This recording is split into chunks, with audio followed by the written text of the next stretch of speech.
Millennials long ago surpassed baby boomers as the country's largest generation, but in Rhode Island, they have a ways to go if they want to match their parents' levels of voter turnout.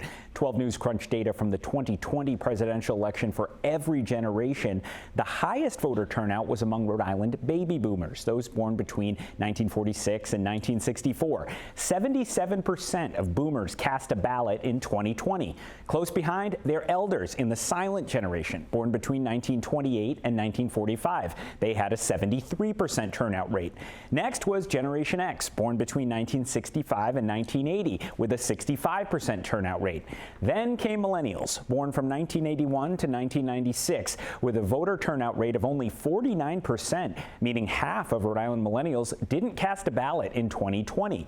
Now, as you can imagine, being the youngest and oldest generations at the time, Generation Z and the greatest generation cast relatively few ballots overall in 2020. Our political analyst Joe Fleming says campaigns are well aware that older voters are the most likely to show up to the polls. The politicians, they look at polling data. They look at the numbers. Their consultants are saying, look at senior citizens. They vote heavily. They're concerned about Social Security when they test this in polling. So they're going to address those issues early to get that block of voters solidified with them so they can go on to other issues during the campaign.